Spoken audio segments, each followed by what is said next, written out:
Hello everyone, welcome back, and you are watching Technical World.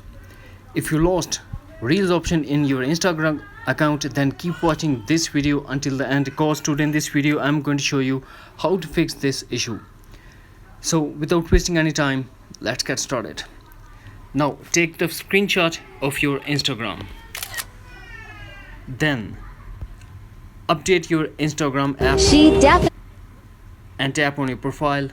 3 lines: settings, help, report a problem, go back and shake phone, report a problem. Here you have to briefly explain what you are facing. Hi Instagram team, please help me to solve my issue. Reels option not showing, please fix this issue as soon as possible.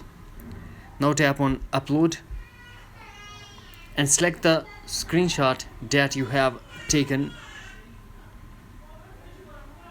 Tap done.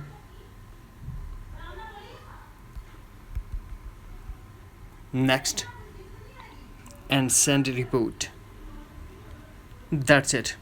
Within 24 hours you will get an email from your Instagram team and your problem will be fixed.